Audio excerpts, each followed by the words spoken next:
आप सभी साथियों को क्रांतिकारी जय हिंद, जय मंडल, जय संविधान, इंकलाब जिंदाबाद, उल गुलाम जिंदाबाद। और आप सभी का one nation one education YouTube platform भाई अजय मोहन कुशवाहा के साथ हार्दिक स्वागत अभिनंदन करता हूं सभी दर्शकों का। और जो भी साथी चैनल को नए सब्सक्राइब किए हैं, विशेष निवेदन है कि आप चैनल को सब्सक्राइब करें और ढेर सारा प्यार कमेंट के माध्यम से मार्गदर्शन करने का कार्य करें। साथियों, आज चर्चा करने आए हैं बाबा साहब अम्बेडकर इस पूरे विश्व के एक ऐसे ज्ञानवान व्यक्ति थे जिनके पास 9 भाषाओं का ज्ञान, 32 डिग्रियां और 64-65 विषयों के मास्टर थे। और उनकी जन्म जयंती 14 अप्रैल को मनाने जा रहे हैं। हम आप सबको बता दें, चुनाव के समय बाबा साहब अम्बेडकर की जयंती कैसे मनाएं और उसका परमिशन कैसे मिलेगा, हम आज इसी विषय में चर्चा करने आए हैं। साथियों, चुनाव के समय धारा 144 होती है, जो कि किसी भी कार्यक्रम को करने के लिए हम सारे लोगों को परमिशन लेना पड़ता है। बहुजन समाज के लोगों को, विशेष रूप से SC ST OBC समाज के महापुरुषों की जयंतियां मनाने के लिए।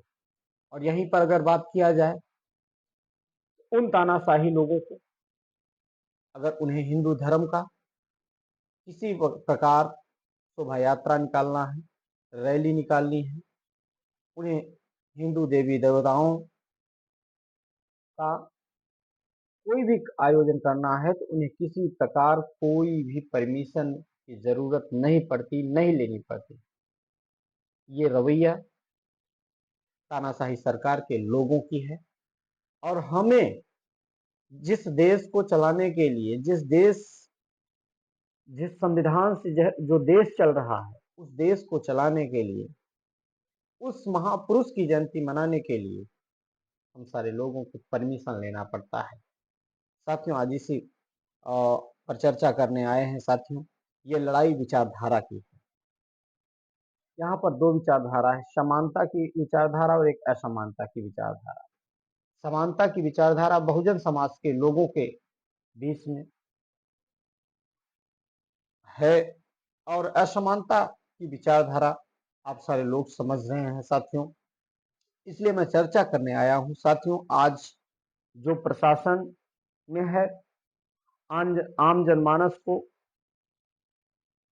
जो बहुजन समाज के महापुरुषों की बात करता है, उनको परेशान करके रख दिया गया है और उन्हें तरह तरह की भाई यातनाएं दी जा रही हैं। साथियों, आप सबको याद होगा कि हमारे इस बहुजन SC ST OBC समाज को हजारों साल से गालियां दी गई, भद्दी भद्दी गालियां दी गई। और आज बाबा साहब अम्बेडकर ने हम सारे लोगों को पढ़ने का अधिकार दिया, उठने बैठने और बोलने का अधिकार दिया। और हम लोग जब पढ़े लिखे, उन गालियों का जवाब देना शुरू किए, तो इनको बड़ी तकलीफें हो रही हैं। आखिर क्यों, मैं आप सबसे ये पूछना चाहता हूँ। साथियों, जयंतियां तो मनाएंगे ही। साथियों, मैं आपको बता दूं, अंबेडकर जयंती मनाने के लिए आपको सबसे पहले दो तरह के परमिशन लिए जा सकते हैं। एक SDM के माध्यम से, और एक आपके यहाँ कमिश्नरेट थाने में बैठे, जो पहले SDM के यहाँ विशेष रूप से जाना पड़ता था, लेकिन अब यहाँ पर कमिश्नरेट अगर आपका थाना है, तो वहाँ पर 3-4 थानों का बैठा आपके क्षेत्र में, जिसे CO बोल सकते हैं, उस CO के यहाँ आप एप्लीकेशन दीजिए। असिस्टेंट कमिश्नर एंड आप पुलिस के यहाँ आप एप्लीकेशन दीजिए। एप्लीकेशन आप या तो फिर DM के यहाँ दीजिए। DM आपके थाने पे भेजेगा, थाने का SHO आख्या वहाँ जगह की जो है बनाएगा कि हाँ, यहाँ कार्यक्रम करने लायक है कि नहीं है, इसके बारे में विस्तृत रूप से लिखेगा और पुनः SDM को भेजेगा। तब आपको SDM परमिशन देगा। साथियों, पहले लोग ज्यादा परेशान हुआ करते थे, 3-4 बार आना जाना और काफी समय लग जाता था, लेकिन परंतु अब यहाँ पर आपके एसीपी साहब बैठते हैं आपके थाने, 2-3 थानों के मालिक होते हैं।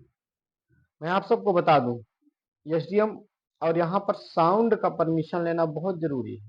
साउंड का एक फॉर्म मिलेगा और साउंड के फॉर्म को भर के जमा करना। यहाँ पर क्या क्या जरूरी है, नाम जरूरी है, स्थान जरूरी है, और कार्यक्रम में कितने लोगों की संख्या है वो भी जरूरी है, और समय कितने बजे से कितने बजे तक करना है, और जो कार्यक्रम कर रहे हैं उनका आधार कार्ड होगा और फोटो होगा।